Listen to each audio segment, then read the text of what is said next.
When I arrived at the hotel for our family vacation, I thought it would be a simple, joyful week. I had packed carefully, bringing my favorite navy sweater, soft cashmere scarf, and even the scented candle my late husband loved. The lobby smelled of polished marble and fresh flowers. Everything felt normal until I heard her voice. "Don't talk to the old lady," my daughter-in-law shouted at the hotel clerk. Her tone was sharp, dismissive, like I wasn't even in the room. The clerk froze, fumbling with the registration papers. My son looked away, his shoulders tense, eyes fixed on the floor. I stood there for a moment, letting the words hang in the air, the hum of the lobby suddenly suffocating. I wasn't going to cry. I wasn't going to yell. I just smiled, quietly, my hands gripping my suitcase handle a little too tightly. People were staring, whispering. I could feel the embarrassment settle like a heavy weight in my chest. But I also felt something else, a spark. Something that told me I was seeing her true face for the first time. As we got to our rooms, I unpacked slowly, taking in the details, the view of the lake, the soft hum of the air conditioner, the subtle scent of pine drifting in from the balcony. But my mind was elsewhere. Why had she felt the need to humiliate me like that? On a vacation meant for family bonding? My thoughts were interrupted by a soft chime from my phone. A text from my niece. "Don't let anyone ruin your week. You deserve better."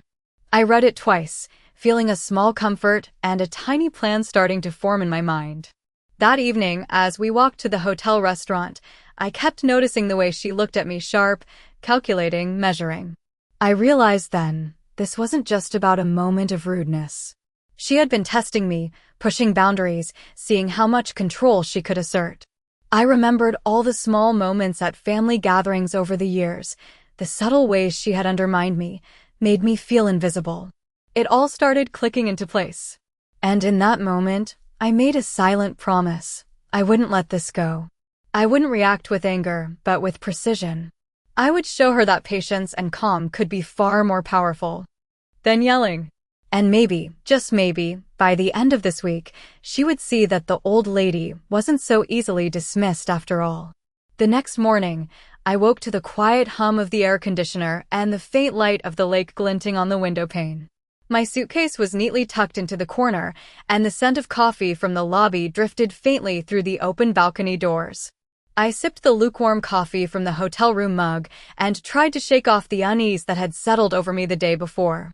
Every detail of the previous night kept replaying in my mind: her voice, the sharpness in her tone, the way my son had looked away. I decided to take a walk by the lake before breakfast, hoping the crisp morning air would clear my head. The path was quiet, the water still except for the occasional ripple from a passing duck. As I walked, I thought about the years I had spent keeping the family together, organizing holidays, remembering birthdays, making sure everyone felt included. And now here she was, treating me like I was invisible, like I didn't matter at all. Back at the hotel, the family gathered for breakfast. The buffet was spread lavishly: scrambled eggs, smoked salmon, fresh pastries, and the scent of brewed coffee filling the room. My daughter-in-law, radiant in her crisp white blouse, held court near the buffet, instructing the waiter on which plates to bring to our table. I kept my eyes on my cup, tracing the steam spiraling upward, listening to the soft clink of silverware and murmured conversation around me. Her laughter, light but sharp, cut through the hum of the room. Every time she glanced my way, I felt the weight of her gaze, mocking, calculating. She came over, leaning slightly forward, voice soft, but dripping with condescension. "Do you want orange juice, Grandma? Or would you prefer I carry it for you?" The words sounded polite enough, but the tone carried a clear edge. I didn't respond.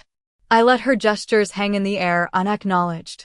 My son, as always, seemed frozen in place, neither defending me nor challenging her. It was as if he had been trained to step aside, to watch silently while she asserted control. The morning continued like this, a series of small humiliations wrapped in the guise of courtesy. Every suggestion she made, every comment, seemed to remind me of my supposed irrelevance. And yet, as I watched her, I felt a quiet resolve building inside me. She wanted me to react, to show anger or embarrassment, but I would give her none of that. I would let her think she had won. For now. After breakfast, The group decided on a boat tour around the lake. I trailed behind, taking pictures with my old camera, capturing the way the sun sparkled on the water, the children laughing and tossing bread to the ducks. From the corner of my eye, I watched her orchestrate every movement, subtly deciding where we walked, which tables we sat at, and even which boats we would take. She was attempting to script the morning, to ensure I felt out of place and irrelevant at every turn. I noticed, though, that the other guests were starting to see her behavior. A few whispered among themselves, glancing in my direction with soft sympathy. One older woman even smiled at me across the dock, her eyes warm. I nodded slightly, a small acknowledgement of their understanding. It was reassuring, but it also strengthened my resolve. I was learning. I was observing. And I would act carefully, deliberately, when the time was right. By mid-morning, we returned to the hotel, and she immediately began instructing the staff on where everyone should sit for lunch. The atmosphere was tense but polished. No one openly challenged her. I, too, remained silent, my mind cataloging every word, every inflection, every gesture. Each small incident was a piece of evidence, a puzzle forming in my mind. She wanted control, attention, and dominance. And I knew that, if I played my cards right, she would underestimate me. Later, as I sat alone on the balcony, watching the sun glint off the water, I allowed myself a small smile. I was not helpless.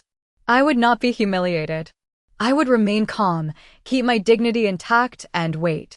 Wait for the right moment to remind her and my son that patience and quiet observation could be far more powerful than any outburst. The vacation was still young, but the stage had been set. And by the end of this week, I intended to turn the spotlight where it belonged, on the true character of the woman who thought she could intimidate me. By the third day of our family vacation, the hotel felt less like a getaway and more like a carefully staged theater. Every interaction with my daughter-in-law was calculated, deliberate, and exhausting to witness. I had learned to anticipate her movements, her sly comments, and the subtle ways she positioned herself as the center of attention. Yet, she had no idea that I was noticing it all, storing every gesture, every word, like pieces in a puzzle I intended to complete. That morning, she took charge of the breakfast buffet once again, directing the staff on how to arrange our plates and drinks. Her smile was tight, controlled, but there was a glint in her eyes that revealed her satisfaction at seeing me linger behind. I kept my hands folded in my lap, letting her believe she had won. The children laughed at the table, oblivious to the tension, and my son, silent as ever, did not defend me. He looked away each time she leaned in, subtly directing attention and conversation to herself. I chose to step outside onto the balcony after breakfast, pretending to take photos of the lake and the morning mist. But I wasn't just photographing the scenery, I was observing her. I noticed how she interacted with other guests, the way she flitted between conversation and control, how she ensured the waiter placed her coffee first, the juice next, then the toast. All in a meticulous order that made me a spectator rather than a participant. Each move reinforced the pattern I had begun to see. She wanted to assert dominance, to remind me of my place in this family, and to measure how much control she could hold over my son. When we boarded the boats for a morning tour, she chose her seat deliberately, placing herself between the children and me. Every comment she made to the guide was loaded, carefully emphasizing my age, my supposed frailty, as if the entire group needed to witness my diminished authority. I didn't flinch. I didn't respond. Instead, I smiled gently at the children, sharing a quiet word or gesture with them, letting them feel the warmth she tried to overshadow. I wanted to preserve the dignity she sought to undermine. After the tour, we returned to the hotel for lunch. She immediately began coordinating seating again, directing the staff to place her at the head of the table while I was tucked to the side, slightly apart. I noted the reactions of the staff, polite nods, wary glances, subtle sympathy. One server whispered softly, "She can be difficult." I didn't respond. I simply placed my napkin on my lap and continued observing. Each tiny incident was confirming what I already suspected. This was not a vacation. This was a test of my patience, my composure, and my control over my own reactions. That afternoon, while everyone rested or went swimming, I retreated to the library. The hotel was quiet, the only sounds being the faint hum of the air conditioning and the occasional clink of glasses from the lounge. I pulled out a notebook and began jotting observations. Every interaction, every comment, every glance that hinted at manipulation or control. I was building a record, a mental map of the week's events, noting exactly how she orchestrated moments to make me feel small, sidelined, or invisible. By evening, as the sun dipped behind the distant hills and the lake shimmered with the colors of dusk, I realized the true pattern. My daughter-in-law had been practicing this behavior for years, testing boundaries, observing reactions, and carefully scripting her public persona to assert dominance over me. But I had learned something essential. Patience, observation, and quiet resolve could be more powerful than any immediate confrontation. By letting her believe she controlled the narrative, I was preparing my response, calculated, subtle, and precise. The day ended with a small dinner on the balcony. She busied herself directing the staff and charming the children, confident in her control. I quietly sipped my tea, enjoying the cool evening breeze and the soft lapping of the water below. In my mind, I rehearsed my next steps, cataloging every moment, every word, and storing it for the right time. She might have believed she had won, but by the end of this vacation, she would see a different side of the old lady she had underestimated. The next morning, the hotel lobby seemed unusually quiet. My daughter-in-law was already there, orchestrating the breakfast setup with her usual precision. I noticed how she positioned herself near the buffet, always intercepting the server before I could even reach for my plate. Her smile was bright, almost practiced, but I could sense the underlying tension in her posture. She was eager for control, eager to showcase that she ruled the space, the schedule, and, seemingly, the family. I decided to remain calm, letting her perform the spectacle. My son remained by her side, silent, neither challenging her nor acknowledging my presence. I reminded myself why I had come prepared for this week, not just to observe, but to understand the dynamics at play. Every glance, every subtle gesture from her was a clue. I needed to decode the pattern. As we sat down at the table, she began directing the seating of the children, insisting they sit closer to her while I took the chair at the far end. The waiter, trying to remain polite, hesitated, and she quickly corrected him, voice low but firm. I sipped my coffee slowly, letting the warmth steady my racing thoughts. I watched her, noting the way she smiled at the children, always just a fraction too wide, always just a fraction too exaggerated. This was performance, not kindness. Throughout the morning, I made small, quiet observations. She interacted with other guests, ensuring they noticed her care for the family. I noticed the slight pauses she took whenever I approached, the way she subtly highlighted my age or inability to manage certain tasks. Every move was designed to assert superiority. And yet, I didn't react outwardly. I simply watched, learning, cataloging, preparing. By midday, we were ready for an excursion to the nearby trail. She directed the group with calculated authority, determining the order we walked and which scenery would be captured in photos. I followed at my own pace, keeping a polite distance, but making mental notes of her every move. Each photo she insisted on taking, each adjustment in the lineup, reinforced the pattern. She wanted to control not just the family, but the narrative. She wanted to script my role, and I was beginning to see the story clearly. As we paused near a scenic overlook, I watched her encourage the children to stand closer to her for pictures, subtly turning the camera's attention away from me. My son stood quietly beside her, looking uncomfortable but unwilling to intervene. I took a deep breath, feeling a quiet sense of empowerment. I understood now, reacting emotionally would only feed her. Calm observation, collected attention, and careful timing would allow me to respond strategically. Later, back in our rooms, I reviewed the notes I had taken on my phone.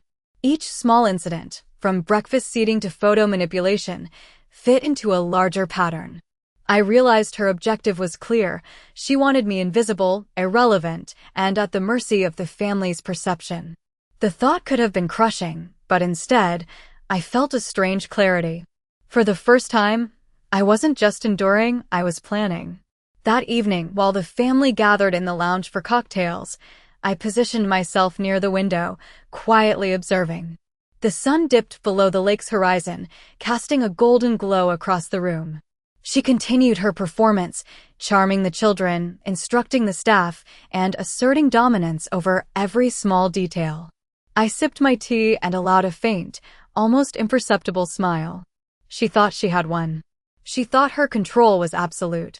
But the groundwork was laid for my response, a subtle, deliberate, and undeniable demonstration of my presence and dignity. As I watched her laugh with a fellow guest, I felt a surge of anticipation. This vacation was no longer just a trip, it was a stage, and I was ready to step forward at the right moment. She might have believed she could humiliate me, control my son, and manipulate the situation to her liking. But I had observed, I had catalogued, and I had prepared. The old lady in the story was not so easily dismissed. The 5th day of the vacation brought a quiet shift in the rhythm of our family group. My daughter-in-law continued her carefully orchestrated routines, but I noticed something different, subtle cracks in her performance. She was still commanding the staff, directing where we should sit, which activities to prioritize, but now there were small hesitations in her movements, micro-expressions that revealed unease beneath her polished exterior. During breakfast, I let her chatter and instructions flow over me. I smiled softly at the children as they leaned toward me, whispering jokes or pointing out ducks on the lake beyond the balcony. Their laughter and attention, unfiltered and sincere, reminded me that not everyone was complicit in her display of control. I realized that, even amidst her efforts to dominate, genuine warmth and connection could slip through the cracks if I paid attention. After breakfast, while the children ran to the outdoor playground, she began reorganizing the table for a planned lunch gathering with other hotel guests. I stayed back, ostensibly arranging my own plate, but really observing. I noticed how she adjusted the chairs, ensuring I was slightly out of the camera frames when the group selfies were taken. A small smile tugged at the corners of my lips. Every calculated act of exclusion was another opportunity to respond strategically, subtly, without drawing attention. Later, as we walked along the lakeside trail, she continued to narrate the day, pointing out scenic views, making small jokes, and drawing the children to her side. My son remained silent, a passive observer, occasionally nodding at her cues. I took a slow pace, letting the breeze and the rhythm of my steps ground me. I spoke gently to the children, asking questions, pointing out birds and fish, and they leaned toward me naturally. I could see it, their attention, their smiles, the little sparks of loyalty and curiosity that no amount of condescension could suppress. By mid-afternoon, I began to test small acts of subtle resistance. Nothing overt, just quiet, deliberate gestures. I adjusted the placement of a chair near me, inviting a child to sit there rather than beside her. I asked for a towel from the staff politely, without flinching, even though she had clearly intended to control the interaction. I offered a kind word to the waiter who had been inadvertently caught in her web of control. Each small action, almost imperceptible, was a tiny assertion of presence, dignity, and agency. During the boat ride later that afternoon, she tried her usual maneuver of positioning herself front and center, making sure her control over the camera angles and the children's positions was absolute. I chose a seat slightly behind, in the shade, and quietly recorded some moments with my own camera. Not for conflict, but to observe, to document, to keep a mental map of her tactics. The children occasionally glanced my way, smiling when they noticed I had noticed them. That alone was a subtle victory. Authentic connection could not be scripted. Back at the hotel for dinner, I maintained composure as she orchestrated seating arrangements. This time, I leaned slightly forward toward the children, offering them playful encouragement and jokes during the meal. Her attempts to dominate and exclude me were less effective now because I was asserting my presence gently but unmistakably. The staff began to mirror my calm confidence, providing small gestures of acknowledgement, their eyes reflecting understanding. This was the first tangible sign that the dynamics were beginning to shift. As the evening waned, I took a moment alone on the balcony. The lake reflected the colors of the sunset, orange and pink blending softly into the horizon. I breathed deeply, letting the quiet strength of the moment fill me. Each day had been a test, but I was learning, observing, and beginning to subtly influence the balance of power. The daughter-in-law's dominance was no longer absolute. By remaining calm, deliberate, and quietly assertive, I was planting the seeds for a more substantial response, one that would remind everyone, especially her, that the old lady was neither invisible nor powerless. The day ended with me quietly smiling as I watched her bustle about, organizing yet another small activity. She thought she controlled the narrative. Little did she know, I was already beginning to write my own story in the background, slow, measured, and undeniably impactful. The vacation was no longer about simple sightseeing. It had become a stage, and I was quietly claiming my role.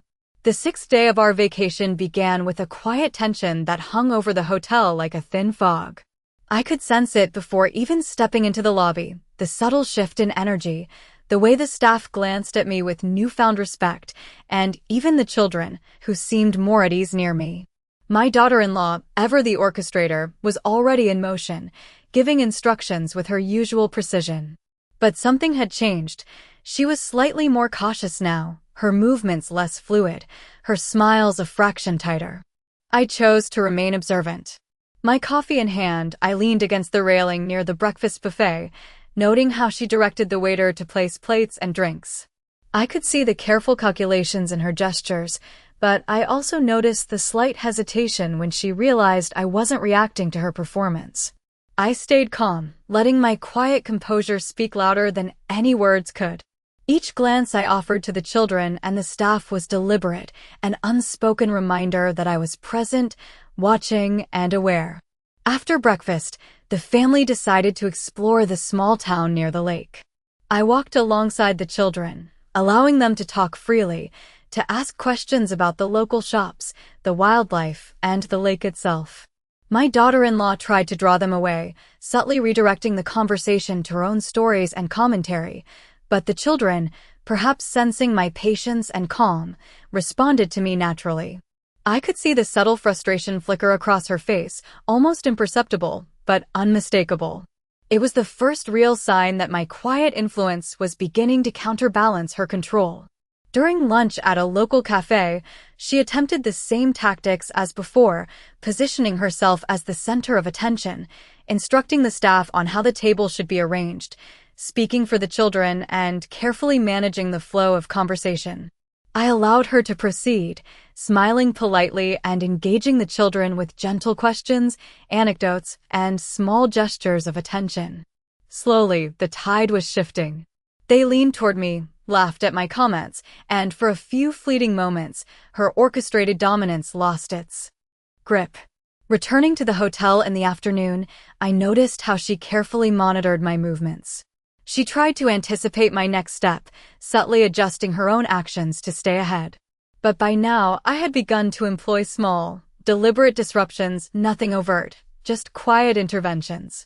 I offered the children a choice of activities that subtly drew them closer to me, asked the staff for small favors that she had assumed she controlled, and guided moments of interaction in ways that gently shifted attention without confrontation. Every small success bolstered my confidence. By evening, as the sun painted the lake in hues of gold and rose, the hotel terrace became our gathering point. She moved among the guests, chatting, laughing, maintaining her performance for all to see. I took a seat slightly apart, observing, allowing the children to gravitate naturally toward me. Each small gesture of acknowledgement I received, from a wink, a smile, or a whispered comment, was a quiet victory. My son began to glance at me differently, subtle recognition flickering in his eyes, as if noticing that the balance had shifted, even if only slightly. Later, on the balcony outside my room, I reflected on the week so far. Each carefully observed act, each slight humiliation, had been a piece of a larger puzzle. I had cataloged them all, and now I was beginning to see the edges of a solution forming in my mind. This wasn't about loud confrontations or immediate retaliation. It was about subtle, deliberate power, quietly reclaiming my presence without giving her the satisfaction of an overt challenge. She thought she had the narrative, but the story was slowly, imperceptibly, becoming mine. As night fell, the air crisp and calm, I felt a quiet satisfaction. Patience, careful observation, and small, strategic assertions of presence were changing the dynamics. She might still think she controlled the family, the children, and the vacation, but the cracks were forming. By the time this week was over, she would understand, in a way she hadn't anticipated, that the old lady she had dismissed so casually was far from powerless. And in that realization, I found a quiet, almost imperceptible victory, one that promised more to come. The seventh day began with a subtle shift in the energy of the hotel. My daughter-in-law was already moving through the lobby, carrying herself with the same precise authority, but now I sensed hesitation in her step. Her smile, always practiced, flickered for a fraction of a second when our eyes met. I did not smile back, only watched. It was a small crack, but enough to confirm that her control was no longer absolute. Breakfast was a quiet affair compared to the previous days. The staff seemed more attentive to my presence, offering gentle nods as I passed. I kept my coffee cup in hand, seated slightly apart, and observed the interactions around the table.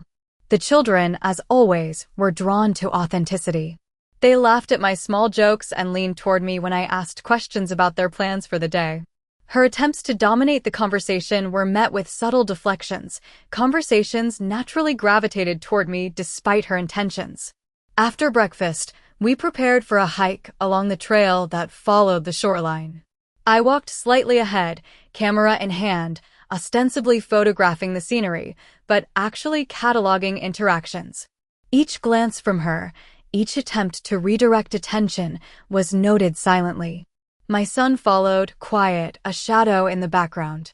He was beginning to see the pattern. I could tell, not clearly yet, but he sensed that I had not been sidelined as easily as she had hoped. At the trail's midpoint, we paused near a shaded pavilion for a snack. She insisted on arranging the children's seating and directing the server, as if orchestrating a miniature performance. I approached calmly, asking the children which fruit they wanted and offering gentle suggestions. The children responded readily, showing preference for my guidance. Her lips tightened. She had expected to monopolize the interaction entirely. I let the small victory settle without comment, only noting her subtle unease. The afternoon brought us to a quiet section of the lake for canoeing. She moved quickly to claim the first canoe, gesturing for the children to follow her lead. I selected a canoe slightly downstream, close enough to observe, distant enough to allow autonomy. Each paddle stroke, each turn in the current, was an opportunity to engage quietly and attentively with the children. They mirrored my calm energy, asking for tips, listening to my stories about the lake. My presence was beginning to feel undeniable, even if she would never openly admit it. Back at the hotel, the family decided to gather in the lounge for an afternoon coffee. She immediately took charge, ensuring the staff brought the right drinks and positioned chairs to her preference. I took a seat a few steps away, allowing a subtle rearrangement of the children's seating toward me. I made small, deliberate gestures, a nod here, a whispered comment there, a quiet laugh at an innocent joke. Each interaction shifted attention without confrontation, a gentle reclaiming of authority and presence. As evening approached, I found myself alone on the balcony, the lake reflecting amber and rose hues from the setting sun. I reflected on the week. Every slight insult, every calculated move by my daughter-in-law had been observed, catalogued, and stored for strategic response. Her performance was faltering, not because I had challenged her openly, but because I had remained composed, deliberate, and quietly influential. My son, too, had begun to see a side of her he had previously overlooked, and even he seemed to sense the growing shift. Dinner that night reinforced the subtle victories. While she directed seating, I allowed a few carefully placed comments to guide conversation towards shared memories and positive interactions. The children responded, the staff responded, even my son subtly engaged differently. She was still attempting control, but now her authority was being tested by something she could not fully anticipate: quiet confidence and strategic patience. I allowed myself a faint, private smile. The old lady was no longer passive, and by the time this vacation ended, she would fully understand that the balance had changed. The 8th day began with a quiet anticipation that hummed beneath every movement in the hotel. My daughter-in-law was already active in the lobby, her tone sharp but slightly strained, as if she could sense that her control was no longer absolute. I passed by her with a calm smile, nodding at the staff who were now subtly acknowledging my presence with small, respectful gestures. The shift was barely perceptible, but it was there. Breakfast was a test of patience and composure. She carefully orchestrated the arrangement of plates, drinks, and the children, but I observed silently, interacting with the kids in small, meaningful ways. I asked about their plans for the day, their observations about the lake, and shared quiet stories that made them laugh. Each chuckle and glance in my direction chipped away at the carefully maintained facade of her dominance. My son, sitting beside her, started to glance at me more frequently, as if recognizing the quiet power in my presence. After breakfast, we embarked on a guided nature walk along the lake's edge. She moved to lead, ensuring that her voice carried over the group, that the children followed her cues, and that I remained in the peripheral vision. I maintained a measured pace, close enough to engage when necessary, far enough to appear nonchalant. I offered small bits of guidance to the children, pointing out a unique bird, asking about the clouds, or telling them a little story about the lake from years past. Each interaction was subtle, deliberate, and noticed by them. Their attention was gently shifting from her orchestrated performance to my calm presence. During the midday break, as the family gathered for snacks, she insisted on arranging the seating according to her design. I chose to engage gently with the staff and children, smiling quietly at their jokes, answering questions, and demonstrating small acts of attention. The staff, who had once seemed merely compliant, began to mirror my calm authority, attending to my needs almost instinctively. Even the children appeared to sense the subtle realignment of authority. Every small gesture of connection and attention became a quiet but undeniable reclamation of presence. In the afternoon, we visited a small craft market. She moved quickly to control the narrative, directing the children to certain booths, commenting loudly on prices and products. I remained calm, walking alongside the children, engaging their curiosity with questions and encouragement. The contrast was noticeable. My engagement was authentic, patient, and attentive.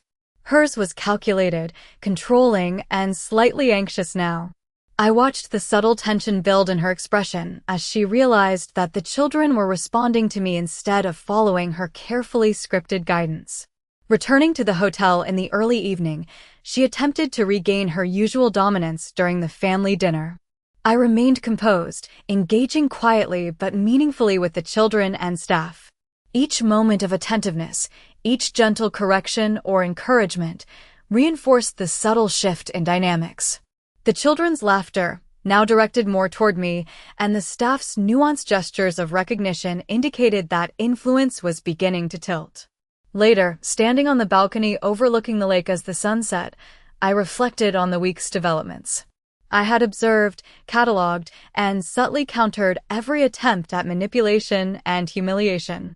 My daughter-in-law's orchestrated control had lost its sheen, and the quiet shift in attention from children, staff, and even my son was unmistakable. I allowed myself a faint, private smile, knowing that patience and strategic presence had begun to redefine the family dynamic. By nightfall, I could feel the anticipation of the coming days. The week's stage had been set for more decisive, deliberate actions. I wasn't just observing anymore. I was influencing, gently but surely, every interaction. She might still believe she controlled the narrative, but the balance had shifted. I had planted the seeds of subtle, undeniable authority, and the next steps would only make them grow stronger. The old lady, who had been dismissed so casually, would soon demonstrate that she was neither powerless nor invisible. By the 9th day, the subtle power shift I had been cultivating was starting to show in ways that were impossible to ignore. Breakfast began with my daughter-in-law attempting her usual orchestrations, directing the staff, assigning seats, and controlling every conversation, but her confidence was slightly off. Her instructions came a beat slower, and her smiles occasionally faltered. She could feel the change, even if she didn't fully understand it. I sipped my coffee quietly, observing each interaction. I let her think she was in command while gently asserting my presence in small, deliberate ways. A kind word to the children, a soft question about their plans, a nod to the waiter who had served her requests, all of these gestures quietly shifted attention without confrontation. The children, laughing and responding naturally, revealed the first tangible signs that the narrative was changing. Even my son, who had previously remained neutral, glanced at me more than once with something akin to recognition. After breakfast, we prepared for a short excursion to a nearby art gallery. She moved quickly to claim the lead, pointing out paintings to the children, guiding conversations, and arranging the group for photos. I walked alongside, asking the children subtle questions about their impressions, letting them express opinions freely. Slowly, their focus shifted toward me. She noticed the change, her glances flicking repeatedly in my direction, registering the unexpected shift in attention. A flash of frustration crossed her face, almost imperceptible but unmistakable. At the gallery, she tried to redirect interactions, giving instructions to staff about where to pose and what to emphasize. I allowed her the performance, but I took opportunities to create small, subtle counteractions. I whispered a compliment to the children, adjusted a painting slightly to improve the angle for photos, and asked questions that encouraged them to look at details she hadn't highlighted. Each small intervention was quiet, nearly invisible to outsiders, yet impactful. By the time we left, the children were smiling at me more often than at her, their loyalty subtly shifting. Back at the hotel, during lunch, she attempted to reassert her dominance by arranging seating with meticulous precision. I simply engaged the children with gentle questions, sharing small anecdotes from our previous trips and subtly guiding their interactions. Each moment of attention I received, no matter how small, chipped away at her orchestrated control. I noticed how the staff responded to me now, small nods, discreet smiles, a readiness to anticipate my needs. My quiet influence was spreading imperceptibly, like a gentle tide reshaping the shoreline. By mid-afternoon, we headed to the lakeside boardwalk. She moved with practiced authority, guiding the children and monitoring the staff, but I chose moments to subtly intervene, a suggestion here, a gentle guidance there, allowing the children to interact more freely with me. The shifts were small but cumulative, each interaction reinforcing my presence and gradually eroding her dominance. She noticed, and the tension in her posture reflected a growing awareness that her control was not as absolute as she had believed. As the sun dipped lower, casting golden reflections across the lake, I took a quiet moment alone on the balcony. The week's observations, minor interventions, and patient assertions of presence had begun to shift the family dynamics. The daughter-in-law's carefully orchestrated control was showing cracks, and I could feel the anticipation building within me. By the end of this vacation, she would see that the old lady she had dismissed so lightly was neither powerless nor invisible. Patience, strategy, and calm presence were proving to be far more potent than her overt attempts at domination. Dinner that night was quieter than usual. She tried to maintain her usual authority, but subtle signs of her growing frustration were impossible to hide. The children, the staff, even my son were responding differently now. I kept my composure, observing silently, knowing that each small shift was part of a larger strategy. The narrative was no longer hers alone. And as I poured my tea and watched the last rays of sunlight shimmer on the lake, I smiled faintly to myself, knowing the true reclamation of presence was only just beginning. By the 10th day, the atmosphere in the hotel had shifted subtly but unmistakably. My daughter-in-law, always confident in her command over the family, now carried a faint edge of tension in her voice. Each directive to the staff or comment to the children was slightly sharper, almost defensive.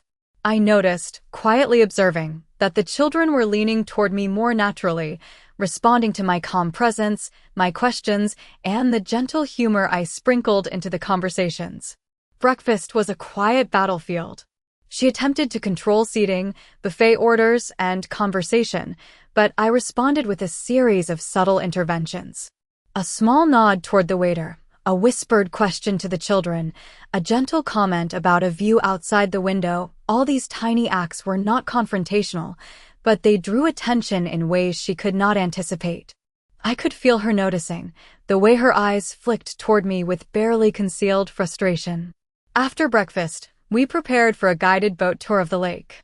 She took the lead as usual, instructing the children and interacting with the guide, her voice polished and sharp.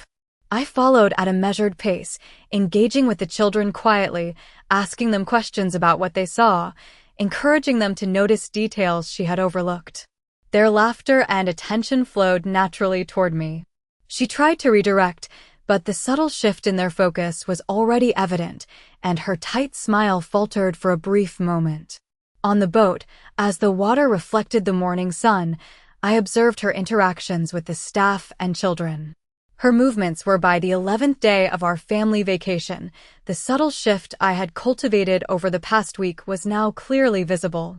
My daughter-in-law, always poised and commanding, now moved with a slight hesitation in her step. Her attempts to dominate the interactions, directing the staff, orchestrating the children, controlling conversations, were less seamless. I could sense her awareness that my calm and strategic presence had begun to alter the dynamics. Breakfast that morning was quieter than usual.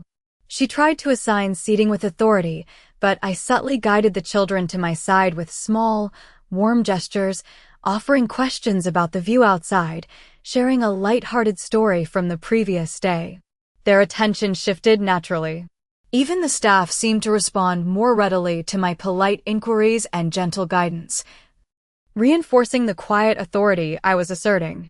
I noticed her lips tighten as she realized her control was being chipped away incrementally. After breakfast, we embarked on a short walk along the lakefront. She attempted her usual positioning, placing herself as the center of the group, speaking first to the children, ensuring every gaze and gesture seemed directed by her. I maintained a calm, steady pace behind the children, asking them thoughtful questions about the wildlife, the water, and even the architecture of the small docks.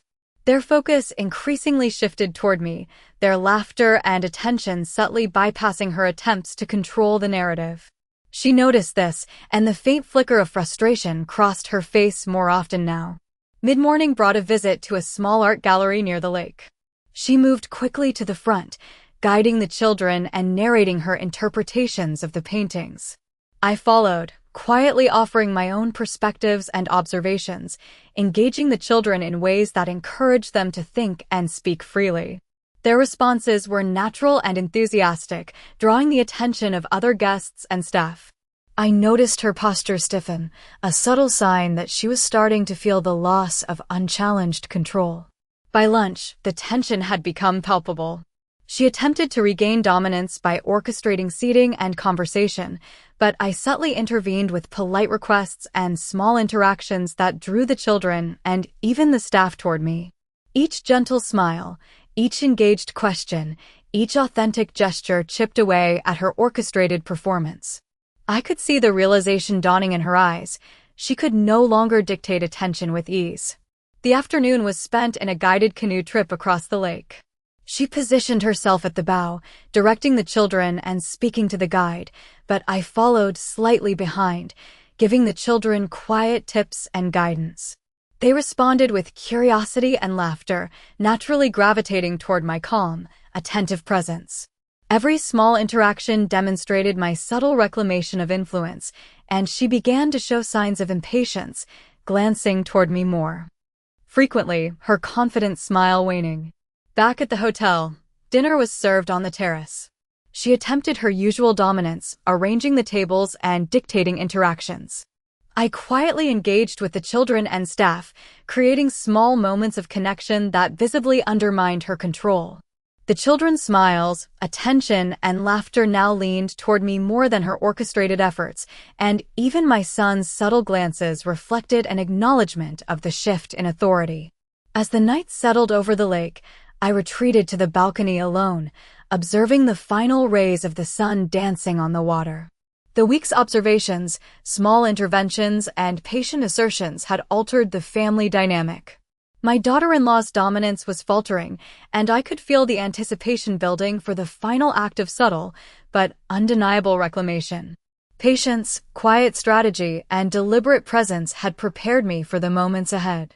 The old lady, who had been overlooked and dismissed for so long, was now quietly, unmistakably in command. The final day of our family vacation arrived, and the air was thick with unspoken tension. My daughter-in-law moved through the hotel lobby as usual, but her confidence was noticeably shaken. She still attempted to orchestrate the children, guide the staff, and control every conversation, yet each gesture was met with a subtle resistance that she could not quite predict. I walked beside her, calm and composed, letting her believe she still held authority. Breakfast began quietly. She tried to assign seats, but I subtly guided the children to my side, engaging them with warm questions about the previous day's adventures, their observations about the lake, and their favorite moments. Their laughter and natural engagement drew attention away from her carefully orchestrated efforts.